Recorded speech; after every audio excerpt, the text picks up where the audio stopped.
Hello mga kanik chains! Hayahay kaayo kay naabot dahil igsoon sa ako ang bana. So sister-in-law na nako ni siya og duha lang man sila babae nga managsuon, and then si Alvin lang ang masamong ni Mami Bits. So nag-abot na sila og puyabuyag is nindot jud kay lahang sakyanan, di ba? Makita ninyo mga kanik James. And then gi-video na ko ni siya kay ano siya yung mga dala para sa iyang makaigsuonan. So ubay-ubay ba ni sila mga kanik James. Kung siguro kung nabuhi si Vic is 14 gyud sila kabuok, pero kay gikuha naman sa Ginoo si Vic og syempre kuan la sila 13 na lang sila na yungit.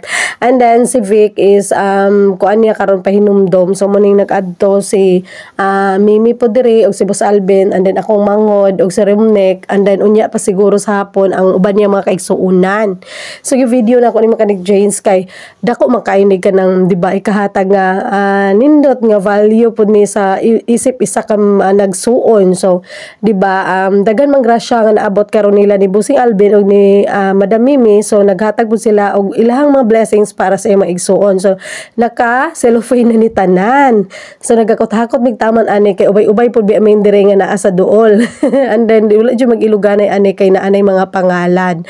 So ana gani ko asa nagoy amo adire ano ni pangalan tanan dito na aday Nixon, dako kay Nixon. So thank you kaayo madam sa imong blessings nga gihatag, blessings sa imong blessings nga gihatag. Kabalo jud ko nga basta na ay blessings nga atong ipanghatag sa ibang nga kaigsuonan nato, syempre doble-doble gyud ang mobalik ana sa inyo. So kabalo ko dam nga dagan mo gihatagan, syempre daghan pud ang mubalik sa inyo. So more blessings to come pa ninyo ni Boss Alvin unta maka-baby na gyud mo, kay mao jud ang pinakadako nga blessings kung halimbawa mahitabo man na, di ba? Wala imposible sa Ginoo. So ampo lang og basi gihatag na niya kaluyan, di ba? Og kambal pa siguro na. So mo na ni siya ang mga bugas nga gipanghatag ni Mimi sa amo. So naana diri ako agani sa balay, and then syempre nagtapok-tapok na pod ang singit farm kay talag sara man jud ni mahitabo, and then kulang pa yun ni sila kay naamang gud ang uban sa lagyo. So nindot man gud no bisag panalagsa magtapok-tapok ang managsuon, syempre banding naman pud na, di ba? Bisan unsa pa ka lisod ang sitwasyon, di ba? Mas okay nga mag-banding-banding. So, amo ti kapila ka tuig na karon ni Vic siguro. Wala ko kabalo. So, muna ni ako ang pag-umangkon nga anak sa kumanghon nga super dako na gyud og cutie and pretty nga si Baby Steph.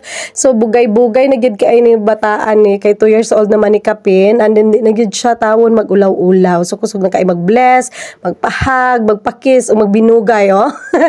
So, kulit kayo nga pagkabata jud ni siya. So, pagka man ana is na niudto na sila ni Madam, syempre ni kaon-kaon ako gamay di ang isda. Kaya nakakaon naman gud diri sa balay nga ay alugbati ko nga gisawid tinapa na sad.